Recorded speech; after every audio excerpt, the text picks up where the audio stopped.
हाँ जी, नमस्कार साथियों। स्वागत है आप सभी का अपने इस YouTube चैनल पर। कैसे हो आप सब लोग? आशा उम्मीद करता हूँ आप सभी स्वस्थ होंगे, मस्त होंगे और अपनी तैयारी में व्यस्त होंगे।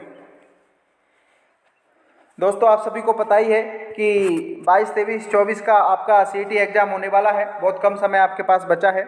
अब आपकी तैयारी को और आपको उधार देनी है और कंटिन्यूटी आपको बना के चलना है और जितना ज़्यादा हो सके अभ्यास जरूर कीजिए। जितने MCQ हो निकालिए और अपनी परीक्षा के जो पेपर हैं उस पर आधारित आपको मॉडल टेस्ट पेपर आपने इस चैनल पर आपको देखने को मिलते हैं।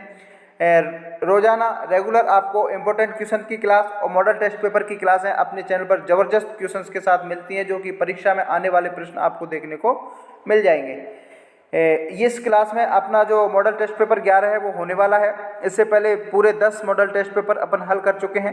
जिस भी विद्यार्थी ने नहीं देखे हैं उन मॉडल टेस्ट पेपरों को एक बार जरूर देखिएगा। मैं कह रहा हूँ बहुत शानदार और ज़बरदस्त लेवल के प्रश्न आपको उन मॉडल टेस्ट पेपरों में और इम्पोर्टेंट क्लास जो मैंने राजस्थान जीके और इंडिया जीके की डाल रखी है उनमें आपको देखने को मिलने वाले हैं। हूबहू प्रश्न आपके परीक्षा में छपने वाले हैं।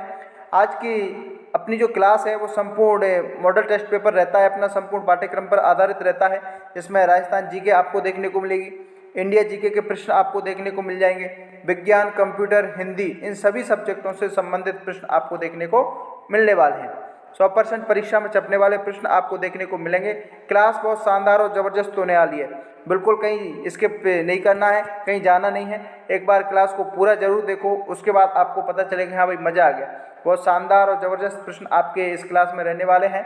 जो भी साथी अपने चैनल से नए जुड़ रहे हैं वो एक बार चैनल को सब्सक्राइब जरूर कर लें भाई, और बेल के आइकन को प्रेस कर लें ताकि जैसे ही अपनी क्लास आए उसका नोटिफिकेशन है वो सबसे पहले आपके पास आ जाए। तो एक एक प्रश्न को मिलाना है, प्रत्येक प्रश्न का राइट आंसर आपको कमेंट करके बताना है। और 40 प्रश्न आज की क्लास में आपके रहने वाले हैं। कितने प्रश्न आप सही कर सकते हो? अगर आप 30-35 प्लस क्वेश्चन कर रहे हो तो आपकी तैयारी ज़बरदस्त है। इस क्लास से आपका जो आकलन है वो आप स्वयं कर सकते हैं। चलिए अब बिना समय की देरी करते हुए अपनी क्लास को स्टार्ट करते हैं। आज की क्लास का पहला प्रश्न आपके सामने आने वाला है। प्रश्न को ध्यान से पढ़ना है, उसके बाद आपको राइट आंसर कमेंट करके बताना है। चलिए साथी, पहला प्रश्न आपके सामने है, ग्रेट इंडियन बस्टर्ड किस अभ्यारण्य में सर्वाधिक पाए जाते हैं? बहुत शानदार प्रश्न है। इस प्रश्न को आप इंपोर्टेंट लगा लो। हूबहू टपकने वाला छपने वाला प्रश्न आपके सामने आ चुका है, पूछा गया प्रश्न है। 4 ऑप्शन आपके सामने हैं। प्रश्न क्या है कि ग्रेट इंडियन बस्टर्ड किस अभ्यारण्य में पाए जाते हैं?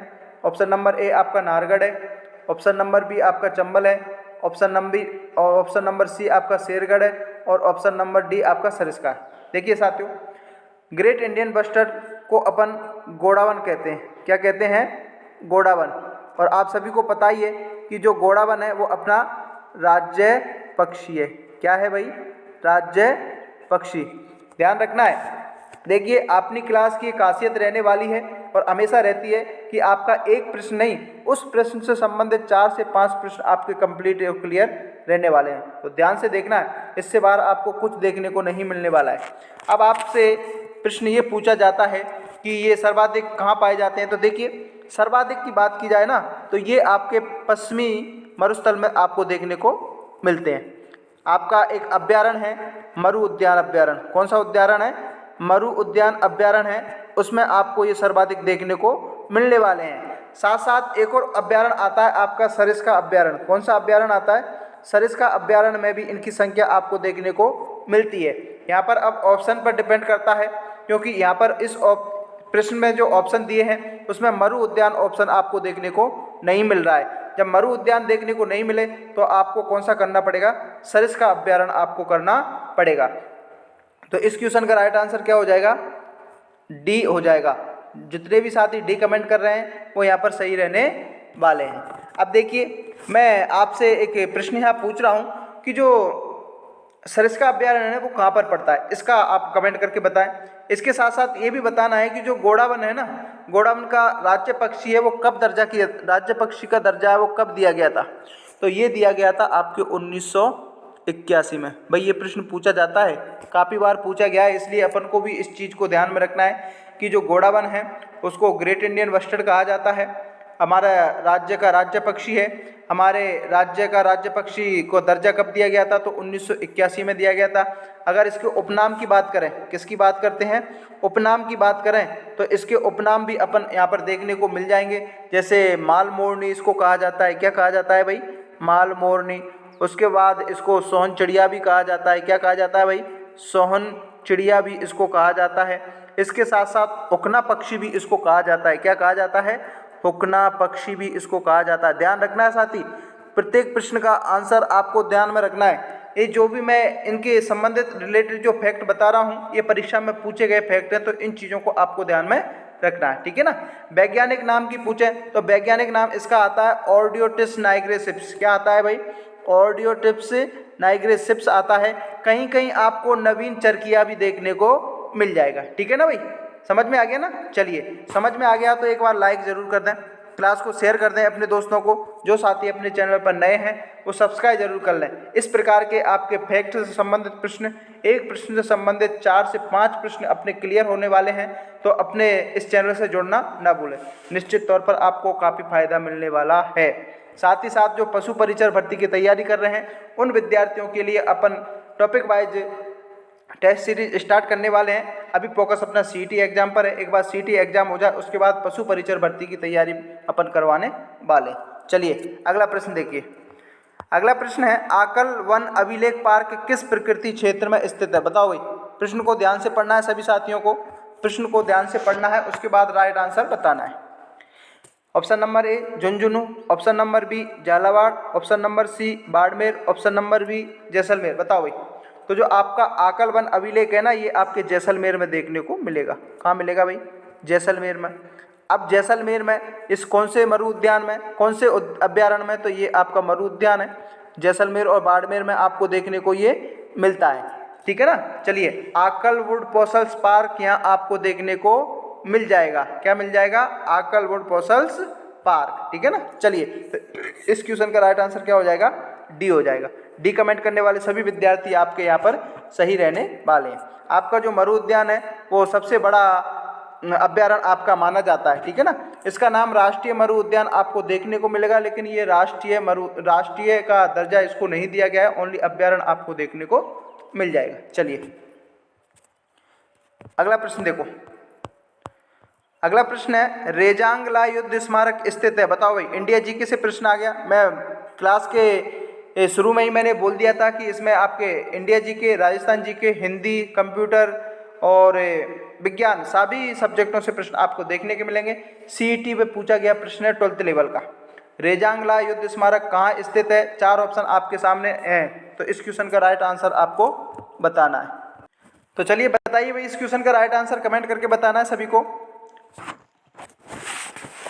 Very good. क्या है? लद्दाख। लद्दाख कमेंट करने वाले सभी विद्यार्थी सही हैं। इस प्रश्न का राइट आंसर क्या होने वाला है? से राइट आंसर हो जाएगा।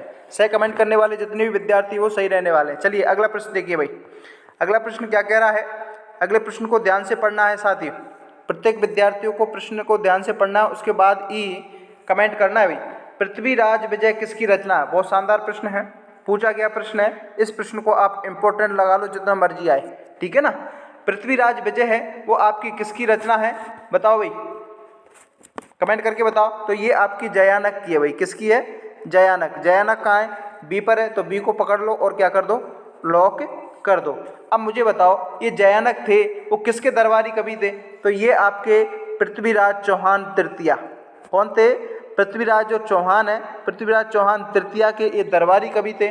चलो ठीक है, पृथ्वीराज चौहान के दरबारी कवि थे, लेकिन एक और दरबारी कवि थे पृथ्वीराज चौहान के। कौन है पता है ना? कमेंट करके बताओ। चंदबरदाई। कौन था भाई? चंदबरदाई था, जिन्होंने भी पृथ्वीराज रासो लिखी थी। क्या लिखी थी? पृथ्वीराज रासो लिखी थी, जिसमें तराइन के प्रथम और द्वितीय युद्ध का वर्णन आपको देखने को मिल जाएगा, ठीक है ना। चलिए अगला प्रश्न देखिए। क्लास अच्छी लग रही हो तो लाइक जरूर कर दें भाई, अपने दोस्तों को शेयर करें ताकि वो भी इस प्रकार के प्रश्नों से अभिभूत हो सकें और अपनी तैयारी को जबरदस्त और मजबूत बना सकें, ठीक है ना। चलिए अगला प्रश्न देखो। बीसलदेव रासो के लेखक कौन है? 4 ऑप्शन आपके सामने हैं, गोपीनाथ, सागर दान, कृष्णो और नरपति नल। बताओ भाई। बहुत शानदार प्रश्न है, इस प्रश्न को मैंने पोल में डाल रखा है, ठीक है ना। तो इस बीसलदेव रासो के लेखक आपके नरपति नाल आ जाएगा। कौन आ जाएगा भाई? नरपति नाल, ठीक है ना। तो डी इस क्वेश्चन का क्या हो जाएगा, राइट आंसर हो जाएगा। डी कमेंट करने वाले जितने भी साथी हैं वो यहाँ पर सही रहने वाले हैं। क्या करने वाले हैं, डी कमेंट करने वाले सभी विद्यार्थी सही रहने वाले हैं। चलिए भाई अगला प्रश्न देखिए। अगले प्रश्न को देखो, ध्यान से पढ़ना है सभी को। इंडिया जीके से संबंधित प्रश्न है भाई, पूछा गया प्रश्न है, काफ़ी बार पूछा जाता है, और अगर एग्जामिनर के ध्यान में आए तो इसको एज इट यूँ की यूँ ही छाप देगा, ठीक है ना। चलिए अगला प्रश्न बताइए। रोहतांग दर्रा किस राज्य के केंद्र शासित प्रदेश में स्थित है, बताओ भाई। 4 ऑप्शन आपके सामने हैं, हिमाचल प्रदेश, उत्तराखंड, जम्मू कश्मीर और लद्दाख। कमेंट करके बताओ सभी विद्यार्थी। शाबाश, वेरी गुड, हिमाचल प्रदेश में है। कहाँ पर है, हिमाचल प्रदेश। हिमाचल प्रदेश कौन से ऑप्शन में है भाई, ए में है, तो ए को क्या कर देंगे, लॉक कर देंगे। साथियों जिस प्रश्न को मेरे को लगता है कि हाँ इससे और प्रश्न बन सकते हैं, उस प्रश्न की मैं आपको व्याख्या करके बता दूंगा। इसमें केवल यही है, रोहतांग दरगाह कहाँ है, तो यही पूछा जाएगा, इससे ज़्यादा कुछ पूछा नहीं जाएगा। आपको कमेंट करके यही बताना है, आपको सिर्फ आंसर की में यही भरना है कि हिमाचल प्रदेश में आपको देखने को मिल जाएगा, ठीक है ना। चलिए अगला प्रश्न देखिए। अगला प्रश्न है, निम्न में से कौन सा हिमालय पास भारत और चीन के बीच स्थित है, बताओ भाई। अपना जो इंडिया का जो मैप है, यहाँ पर इस प्रकार आपको मैप है वो देखने को मिल जाएगा। ये अपना भारत है और यहाँ पर अपना पड़ोसी जो देश है वो चीन है। अब ये पूछ रहा है कि कौन सा हिमालय पास है जो भारत और चीन के बीच स्थित है। ये भारत और ये चीन, ये इसके बीच स्थित है, वो कौन सा है, बताओ भाई। कमेंट करके बताओ सभी। तो ये है आपकी सिपकी लॉ। कौन सा है भाई, यहाँ आपके सिपकी लॉ देखने को मिलेगा। और सिपकी लॉ कहाँ पर है, सिपकी लॉ ए में है, तो ए को क्या कर देंगे, लॉक कर देंगे। और ए को लॉक करने वाले सभी विद्यार्थी यहाँ पर सही रहने वाले हैं, ठीक है ना। चलिए जितने भी नए साथी अपने परिवार का हिस्सा बनने हैं वो एक बार कमेंट करके ज़रूर बताएं, ठीक है ना भाई। क्लास कैसी लग रही है, अच्छी लगे तो लाइक करो भाई, शेयर करो अपने दोस्तों को। बहुत शानदार प्रश्न आपको अपने इस क्लास में देखने को मिलने वाले हैं। ये देख लीजिए, देखो कितना शानदार प्रश्न है भाई, छपा हुआ प्रश्न है, हूबहू छपेगा। हीराकुंड बांध निम्नलिखित में से किस राज्य में स्थित है, सीईटी परीक्षा में पूछा गया प्रश्न है। आपको पता है कि जो ओल्ड जो एग्जाम है उसमें से हूबहू प्रश्न आपको देखने को मिलते हैं, तो आपको ध्यान में रखना है। हीराकुंड बांध आपके कहाँ मिलेगा देखने को, बताओ। तो ये मिलेगा आपके ओडिशा में। कहाँ मिलेगा भाई, ओडिशा भी देखने को मिलता है और उड़ीसा भी देखने को मिलता है। अब ठीक है चलो, उड़ीसा में मेरे को कौन बताएगा कि हीरापुर बांध है वो कौन सी नदी पर बना है, बताओ भाई, कमेंट करके बताओ। हीरापुर बांध कौन सी नदी पर बना है, तो ये बना है आपकी महानदी पर। कौन सी नदी पर है भाई, अरे भाई महानदी पर बना है। कौन सी नदी पर है, महानदी पर। और ये उड़ीसा के संबलपुर शहर के पास में है। कौन से शहर के पास में है भाई, संबलपुर शहर के पास में है। ये चीज़ें आपको ध्यान में रखना है, ठीक है ना। चलिए अगला प्रश्न देखिए। अगला प्रश्न बताओ भाई, सलाल परियोजना किस नदी पर स्थित है, बताओ। बहुत शानदार प्रश्न है, बताओ भाई सलाल परियोजना किस नदी पर स्थित है। ब्यास, चिनाब, झेलम, रावी। कमेंट करके बताओ सभी। तो ये आपके आ जाएगी, किस पे आ जाएगी भाई, ये आ जाएगी आपके चिनाव पर। किस पे आएगी भाई, चिनाव पर देखने को मिल जाएगी। चलिए अगला प्रश्न देखिए। अगला प्रश्न बताइए भाई, कच्चीपुड़ी किस राज्य का नृत्य प्रसिद्ध है, बताओ भाई। कच्चीपुड़ी किस राज्य का नृत्य है, तेलंगाना, आंध्र प्रदेश, तमिलनाडु, कर्नाटक। आप सभी को पता है कि कच्चीपुड़ी है वो आंध्र प्रदेश में देखने को मिलेगा। आंध्र प्रदेश का प्रसिद्ध नृत्य है। तो आंध्र प्रदेश कहाँ है, बी में है, तो बी को पकड़ लो और क्या कर दो, लॉक कर दो, ठीक है ना। चलिए बी कमेंट करने वाले जितने भी साथी हैं वो सही रहने वाले हैं। अगला प्रश्न देखिए।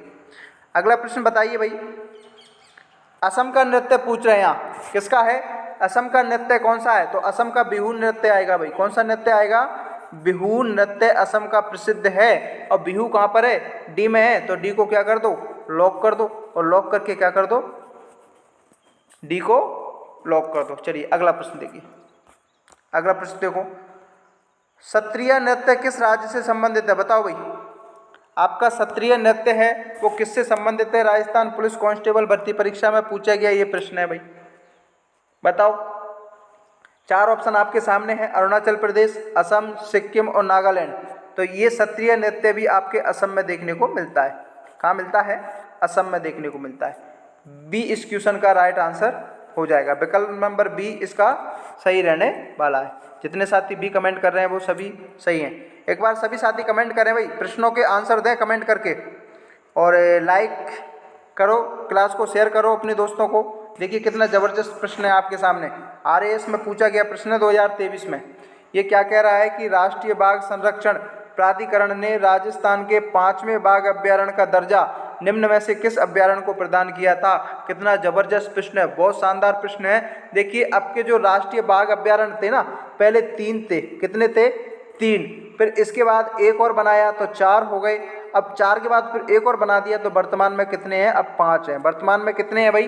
5 हैं। तो अगर पूछ लिया जाए कि राष्ट्रीय बाघ संरक्षण प्राधिकरण में बाघ अभ्यारण्य है जो यानी कि जो टाइगर प्रोजेक्ट है वो कितने हैं? तो 5 हैं। कितने हैं? 5। बताइए कौन सा है 5वां? तो 5वां आपका आता है धौलपुर करौली। कौन सा आता है भाई? धौलपुर करौली। ये लेटेस्ट टाइगर प्रोजेक्ट योजना है। ऑप्शन नंबर से इस क्वेश्चन का राइट आंसर हो जाएगा। अब मेरे को बताओ 5 कौन कौन सी हैं? कौन बता सकता है? अरे 5 टाइगर प्रोजेक्ट योजनाएं कौन कौन सी हैं? बताओ कौन कौन सी हैं? तो एक तो हो जाएगी अपनी रणथंभौर। क्या हो जाएगा भाई? रणथंभौर। कौन सी हो जाएगी? रणथंभौर। उसके बाद कौन सी आएगी भाई? उसके बाद आएगी आपकी सरिस्का। कौन सी आएगी? सरिस्का। सरिस्का के बाद कौन सी आएगी? फिर आएगी आपकी मुकुंदरा हिल्स। कौन सी आएगी भाई? मुकुंदरा हिल्स। ये कहाँ पर है आपकी? सवाई माधोपुर में। ये कहाँ पर है? आपके अलवर में। ये कहाँ पर है? आपके कोटा में। मुकुंदरा हिल्स के बाद आती है आपकी रामगढ़ बिस्दारी। कौन सी आती है भाई? रामगढ़ बिस्दारी। और रामगढ़ बिस्दारी के बाद आपके सबसे लास्ट है वो है आपकी धौलपुर करौली। कौन सी है भाई? धौलपुर करौली। ये चीज़ें आपको ध्यान रखने वाली चीज़ें हैं, कोई नहीं बताएगा आपको, कोई नहीं बताएगा आपको। इस चीज़ों को आपको ध्यान में रखना है। चलिए अगला प्रश्न देखिए। अगला प्रश्न है आपका निम्नलिखित में से सुमेलित करना है भाई। क्या करना है? सुमेलित करना है। बताओ भाई, करो सुमेलित। सभी विद्यार्थियों को सुमेलित करना है भाई, कमेंट करके बताना है। शेरगढ़ कहाँ पर है? अरे शेरगढ़ बूंदी में नहीं है भाई, पहला ही गलत हो जाएगा यहाँ पर। बस्सी कहाँ है? चित्तौड़गढ़ में। रामसागर वन धौलपुर में। सीता माता प्रतापगढ़ में। सही है। तो शेरगढ़ बूंदी में नहीं है तो फिर कहाँ है? तो शेरगढ़ आपका देखने को मिलेगा ये हमारे 12 में। हमारा डिस्ट्रिक्ट 12 लगता है भाई, तो 12 में आपको देखने को ये मिलेगा। आइए कभी आपको 12 की सैर कराने वाले हैं। चलिए अगला प्रश्न देखो।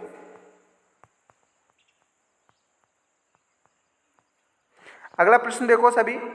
निम्न में से राजस्थान का कौन सा राष्ट्रीय उद्यान क्षेत्रफल में सबसे बड़ा है? बताओ भाई, ऐसा कौन सा राष्ट्रीय उद्यान है जो क्षेत्रफल में सबसे बड़ा है? तो वो आपका रणथंभौर राष्ट्रीय उद्यान आएगा। कौन सा आएगा भाई? रणथंभौर राष्ट्रीय उद्यान आएगा। राजस्थान का सबसे बड़ा राष्ट्रीय उद्यान है ये। कहाँ पर है? सवाई माधोपुर में। कहाँ पर है भाई? सवाई माधोपुर में। और ये 392 स्क्वायर किलोमीटर में यानी कि वर्ग किलोमीटर में फैला हुआ है। इसमें क्या है ना, सवाई माधोपुर के जो शासक है ना, इसको आखेट क्षेत्र बोलाता था। इनकी इसमें क्या है ना, शिकार करने वगैरह जाया करते थे। ठीक है ना। चलिए अगला प्रश्न देखिए।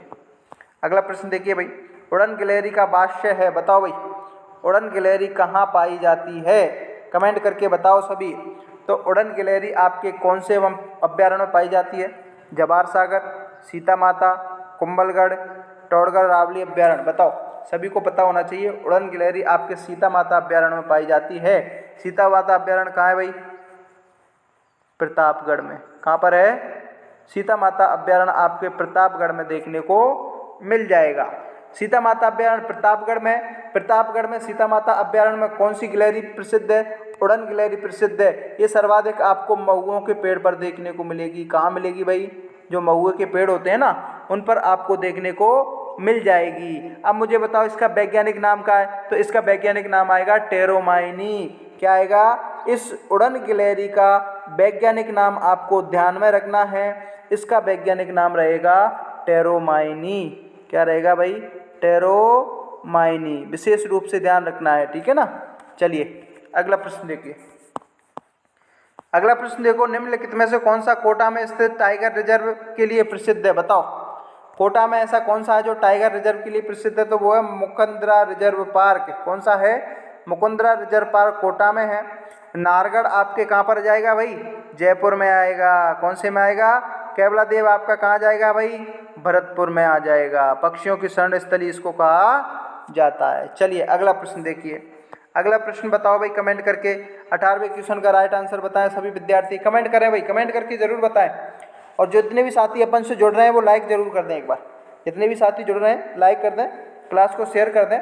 प्रश्न को ध्यान से पढ़ें। निम्नलिखित में से कौन सा वन्य जीव अभ्यारण्य एक से अधिक जिलों में स्थित है? बताओ भाई। तो आपका कौन सा जो वन्य जीव अभ्यारण्य है वो एक से अधिक जिलों में फैला हुआ है, वो है आपका टोडगढ़ रावली। कौन सा है? टोडगढ़ रावली। चलो ठीक है, टोडगढ़ रावली है, लेकिन कहाँ कहाँ फैला हुआ है ये भी तो पता होना चाहिए एग्जामिनर। तो ठीक है, चलो आगे बढ़ जाए कि भाई कहाँ कहाँ फैला है, तो ये भी याद होना चाहिए। तो ये आपके मिलेगा ब्यावर में। कहाँ मिलेगा? ब्यावर में। ब्यावर के बाद आपको मिलेगा ये पाली में। कहाँ मिलेगा भाई? पाली में। पाली के बाद मिलेगा आपके ये राजसमंद में। कहाँ मिलेगा? राजसमंद में। ध्यान रखना है, कहाँ मिलेगा भाई? राजसमंद में मिल जाएगा। फुलवारी की नाल कहाँ मिलेगा? उदयपुर में मिलेगा। ये चीज़ भी आपको ध्यान में रखना है। रामसागर वन विहार कहाँ मिलेगा? ये मिलेगा आपके धौलपुर में। भैंसरोडगढ़ कहाँ मिलेगा? चित्तौड़गढ़ में मिल जाएगा। ठीक है ना। देखिए अब कितने क्वेश्चन क्लियर हुए। अच्छा लग रहा है तो एक लाइक ठोक दो भाई। क्या कर दो? लाइक ठोक दो। आपके लाइक से हमें क्या मिलता है भाई? मोटिवेशन मिलता है और अच्छे अच्छे क्वेश्चन आपको लेकर के आते हैं। चलिए अगला प्रश्न देखिए। अगला प्रश्न बताइए। अब ये प्रश्न आपके हिंदी से देखने को मिल गया भाई। किससे देखने को मिल गया? हिंदी से देखने को मिल गया। किंचित शब्द का सर्वाधिक उपयुक्त संधि विच्छेद है, तो किंचित का हो जाएगा किम धन चित। अब किम धन चित कहाँ पर है? ए में ही है, तो इस क्वेश्चन का राइट आंसर क्या हो जाएगा? ए हो जाएगा। ए जितने भी साथी कमेंट कर रहे हैं वो सही रहने वाले हैं। अगला प्रश्न देखिए भाई। अगले प्रश्न को पढ़ो ध्यान से। सूर्य उदय में किस संधि का उदाहरण है? बताओ। आपका जो सूर्य उदय है ना उसमें कौन सी संधि है? अरे भाई सूर्य धन उदय। यहाँ से क्या निकला? ए निकला। यहाँ से क्या निकला? ऊ निकला। ए और ऊ मिलते हैं तो क्या बनता है? ओ। और ओ कौन सी संधि में आता है? बताओ भाई। ओ कौन सी संधि में आता है? ये आता है आपकी गुण संधि में। तो बे इस क्वेश्चन का क्या हो जाएगा? राइट आंसर हो जाएगा। चलिए भाई अगला प्रश्न देखिए। अगला प्रश्न बताओ। मूल्यांकन शब्द का संधि विच्छेद क्या होगा? बताओ। बहुत शानदार प्रश्न है। मूल्यांकन शब्द का संधि विच्छेद होगा आपका मूल्यधन अंकन। इस प्रकार से आपको संधि विच्छेद करना आना चाहिए भाई। मूल्यधन अंकन। यहाँ से ए निकलेगा, यहाँ से भी क्या निकलेगा? ए। और जब ए और ए मिलेंगे तो क्या हो जाएगा? आ। और क्या हो गया? दीर्घ हो गया। तो इसमें संधि कौन सी हो जाएगी? दीर्घ संधि हो जाएगी। मूल्यांकन शब्द का संधि विच्छेद आपके सामने आ गया है, मूल्यधन अंकन। इस प्रश्न का राइट आंसर सी हो जाएगा। चलिए अगला प्रश्न देखिए। अगला प्रश्न देखिए। अगला प्रश्न है दाल रोटी शब्द में निम्न में से किस समास का उदाहरण है? बताओ। बहुत शानदार प्रश्न है भाई। इस प्रश्न को इंपोर्टेंट लगा लो। सुपरवाइजर वुमेन परीक्षा में पूछा गया प्रश्न है, 2024 में पूछा गया प्रश्न है भाई। दाल रोटी शब्द में कौन सा समास है? दाल रोटी। इस देखिए जिस समास में और या देखने को मिल जाए, जिस समास में और या देखने को मिल जाए या फिर डैश देखने को मिल जाए तो वहाँ आपका द्वंद्व समास हो जाता है। कौन सा समास हो जाता है? द्वंद्व समास हो जाता है। तो इस क्वेश्चन का राइट आंसर से सही रहेगा। चलिए अगला प्रश्न देखिए। अगला प्रश्न देखो। गगनचुंबी सामासिक पद में निम्न में से किस समास का सबसे उपयुक्त उदाहरण है? यानी कि ये पूछ रहा है कि जो गगनचुंबी है ना, इस गगनचुंबी में कौन सा समास है? तो इसमें आपका हो जाएगा तत्पुरुष समास। कौन सा हो जाएगा? तत्पुरुष समास। ठीक है ना भाई। चलिए अगला प्रश्न देखिए। अगला प्रश्न देखिए। अगला प्रश्न का कमेंट करके बताओ भाई। दुस्साहस शब्द में कौन सा उपसर्ग है? देखिए सबसे पहले तो उपसर्ग क्या होता है? बेशब्दांश। उपसर्ग क्या होता है भाई? बेशब्दांश। जो शब्द के पहले जुड़कर उनके अर्थ में परिवर्तन ला देते हैं। क्या ला देते हैं भाई? परिवर्तन ला देते हैं, उसे ही तो उपसर्ग कहते हैं। अब इसमें दुष्ट तो क्या हो जाएगा? उपसर्ग हो जाएगा और साहस क्या हो जाएगा? मूल शब्द हो जाएगा। तो इस क्वेश्चन का राइट आंसर क्या हो जाएगा? बे हो जाएगा। क्या हो जाएगा भाई? बे इस क्वेश्चन का राइट आंसर हो जाएगा। चलिए अगला प्रश्न देखिए। अगला प्रश्न देखिए। संकल्प शब्द में कौन सा उपसर्ग है? बताओ भाई। संकल्प शब्द में कौन सा उपसर्ग है? तो इसमें इसको तोड़ लो। सम धन क्या हो जाएगा? कल्प हो जाएगा। सम तो क्या है? इसमें उपसर्ग है और कल्प क्या है? मूल शब्द है। तो सम उपसर्ग कहाँ पर है? से में है। तो से को क्या कर देंगे? लॉक कर देंगे। से को क्या कर देंगे भाई? लॉक कर देंगे। चलिए अगला प्रश्न देखिए। अगला प्रश्न देखो भाई। अंधेरा शब्द में कौन सा प्रत्यय है? बहुत शानदार प्रश्न है भाई। अंधेरा शब्द में कौन सा प्रत्यय है, बताओ भाई, जल्दी कमेंट करके बताओ। अंधेरा में आपके एरा प्रत्यय होगा, कौन सा होगा, एरा। एरा कौन से ऑप्शन में, बी में, तो इस क्वेश्चन का विकल्प नंबर बी आपका सही रहने वाला है। चलिए अगला प्रश्न देखिए, अगले प्रश्न का राइट आंसर बताएं सभी साथी। साइंस से संबंधित प्रश्न है। सफाई के दौरान साबुन के अणुओं द्वारा निर्मित संरचनाओं को क्या कहा जाता है, बताओ भाई। अपन जब सफाई करते हैं या फिर कपड़े वगैरह धोते हैं तो आपका जो साबुन रहता है ना, साबुन के जो अणु हैं वो पानी में मिलते हैं तो एक प्रकार का जो गुब्बारे से बुलबुले से बना देता है। तो ये पूछ रहा है कि जो अणुओं द्वारा निर्मित संरचना बनती है उसको क्या कहा जाता है, बताओ भाई, बताओ। तो उसको कहा जाता है मिसेल्स। क्या कहा जाता है, मिसेल्स। से इस क्वेश्चन का क्या हो जाएगा, राइट आंसर हो जाएगा। चलिए भाई अगला प्रश्न देखिए। अगला प्रश्न है कि क्वार्टज एक धातु है जो किस किस से मिलकर बनी होती है। तो देखिए जो क्वार्टर होती है ना, क्वार्टर, कौन सी धातु, आपकी जो क्वार्टर धातु होती है वो किस किस से मिलकर बनी होती है। तो ए होती है, एक तो आपकी सिलिकॉन होती है, कौन सी, सिलिकॉन, और सिलिकॉन के साथ साथ आपकी ऑक्सीजन भी होती है। इन दो धातुओं से मिलकर के ये बनी होती है। तो ऑप्शन नंबर सी इस क्वेश्चन का क्या हो जाएगा, राइट आंसर हो जाएगा। चलिए भाई अगला प्रश्न देखिए। अगला प्रश्न देखो, कौन सा उपकरण आउटपुट यूनिट में नहीं आता, बताओ भाई। ऐसा कौन सा उपकरण है, कंप्यूटर से संबंधित प्रश्न है, ऐसा कौन सा उपकरण है जो आउटपुट में नहीं आता। तो ये मॉनिटर, प्रिंटर, प्रोजेक्टर, ये सभी आउटपुट के उदाहरण है। किसके उदाहरण है, आउटपुट के। एक जॉयस्टिक है जो कि आउटपुट नहीं है। इस क्वेश्चन का राइट आंसर से हो जाएगा। से कमेंट करने वाले जितने भी विद्यार्थी हैं वो यहाँ पर सही रहने वाले हैं। चलिए भाई अगला प्रश्न बताइए। अगले प्रश्न का राइट आंसर बताना है सभी को। निम्न में से कौन सा है जो टेक्स्ट इनपुट डिवाइस है, बताओ। ऐसी कौन सी टेक्स्ट है जो इनपुट है, कमेंट करके बताओ सभी साथी। तो ये है आपकी कीबोर्ड। कौन सी है, कीबोर्ड से अपन टाइप करते हैं तो इनपुट जाती है, बाकी सब आपके आउटपुट देखने को मिल जाएंगे। इस क्वेश्चन का राइट आंसर क्या होने वाला है भाई, ए हो जाएगा। ठीक है ना भाई, इस क्वेश्चन का राइट आंसर क्या होगा, ए होगा। तो साथियों ये तो थे आज की क्लास के 30 महत्वपूर्ण प्रश्न जो कि आपका मॉडल टेस्ट पेपर था। बहुत शानदार और जबरदस्त लेवल का प्रश्न था। इन 30 प्रश्नों में से आपके कितने प्रश्न हैं वो सही निकले हैं, एक बार कमेंट करके ज़रूर बताएं। और जो भी साथी अपने चैनल से नए जुड़े हैं वो एक बार सब्सक्राइब जरूर कर लें। मिलते हैं अगली एक इम्पोर्टेंट क्लास के साथ, 50 अति महत्वपूर्ण प्रश्न के साथ जो कि बहुत शानदार और ज़बरदस्त लेने वाले हैं। अपने इस चैनल पर आपको डेली रेगुलर क्लासें मिलने वाली हैं और मिलती रही हैं। प्रत्येक प्रश्न को और प्रत्येक क्लास को, अपने प्रश्नों को देखना, बहुत शानदार और ज़बरदस्त लेवल के। मिलते हैं एक नई वीडियो के साथ, तब तक के लिए जय हिंद, जय भारत, धन्यवाद।